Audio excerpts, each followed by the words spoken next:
Please welcome Julian Diaz together with our other panelists.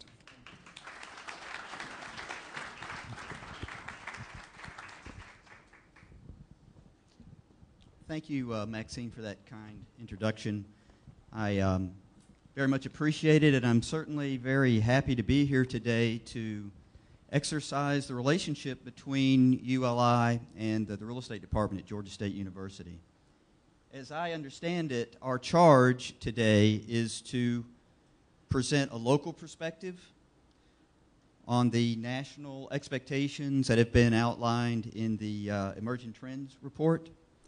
And in order to do that, we have assembled, I think, a pretty impressive panel of individuals. Two of them are good friends of mine, so I know them very well. I have admired from afar the work of the other two panelists. What I can tell you is that these are individuals who are involved and impactful, and whatever happens to the future of real estate in Atlanta, they are going to be deeply involved in it. I can assure you of that. So let me first introduce you to Jeff Fuqua.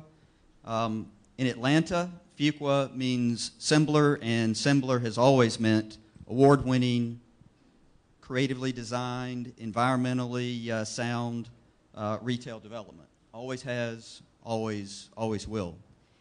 The Sembler Company has been named the top commercial retail developer by Atlanta Business Chronicle for the last 10 years. I think Ed Baker ought to just go ahead and retire that trophy for you guys.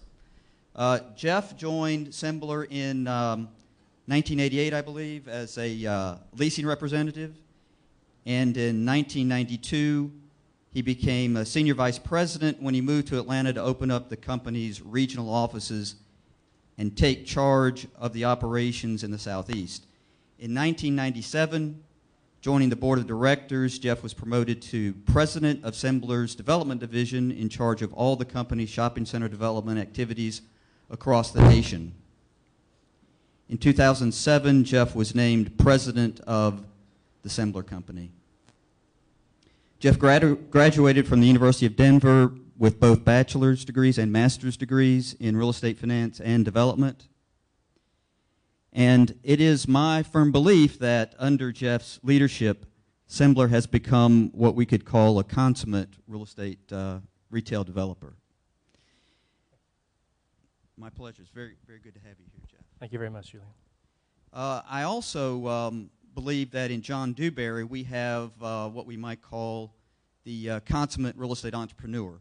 In my classes at Georgia State, I teach my students that it is the real estate entrepreneurs that make the world go round, and certainly I think that applies to John. John began his career as an assistant vice president in real estate with New York-based Marine Midland Bank. 2 years later, only 2 years later, he started up his own holding company, Dewberry Capital. And he focused Dewberry Capital on the acquisition, development, and management of real estate and corporate business assets. Dewberry has developed perhaps about 2 million square feet of space, I think.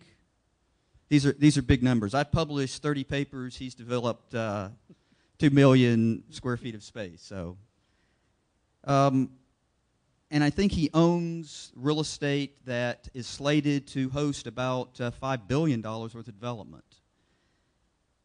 So Dewberry Capital recently won the Atlanta Business Chronicle's Best in Atlanta Real Estate Award.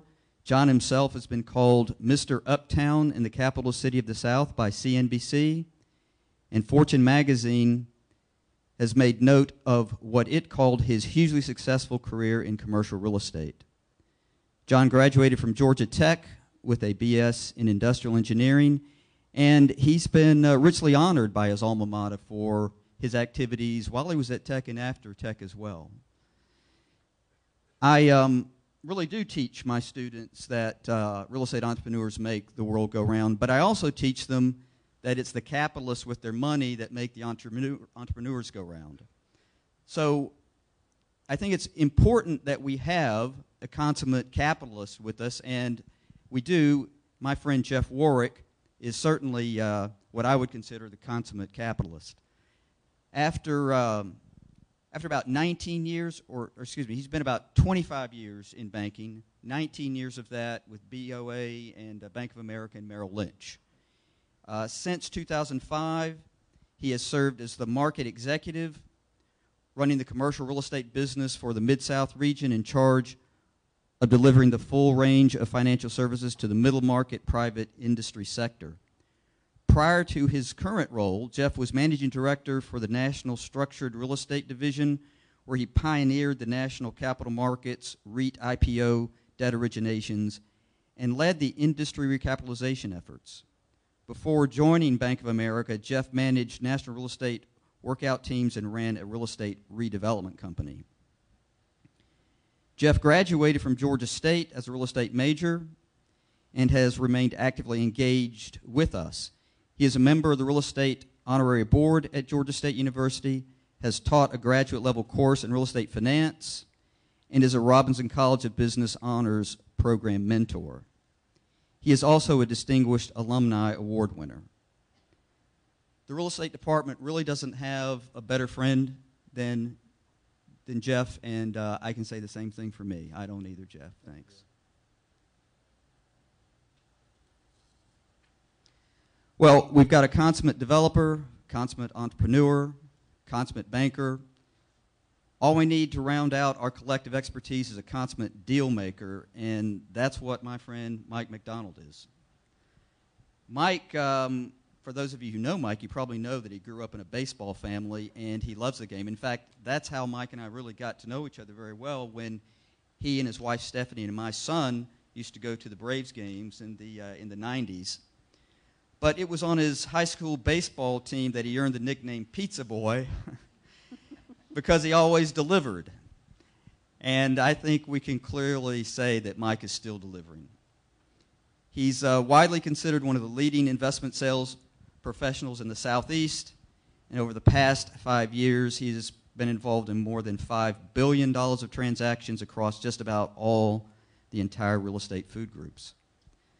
Mike co-founded the Atlanta office of Eastdil Secured in 2000 and currently is a managing director and partner.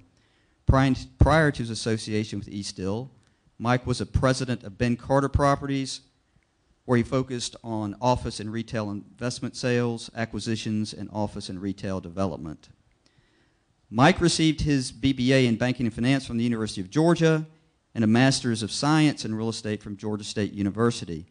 Like Jeff, he remains very active with Georgia State. He's a member of our Real Estate Honorary Board. And he's returned to campus to guest lecture in my classes when I felt like I needed a vacation, and also to larger assemblies.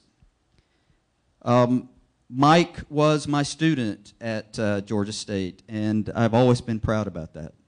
Thank you, Mike. Thank you, Julian. I thank all of you for...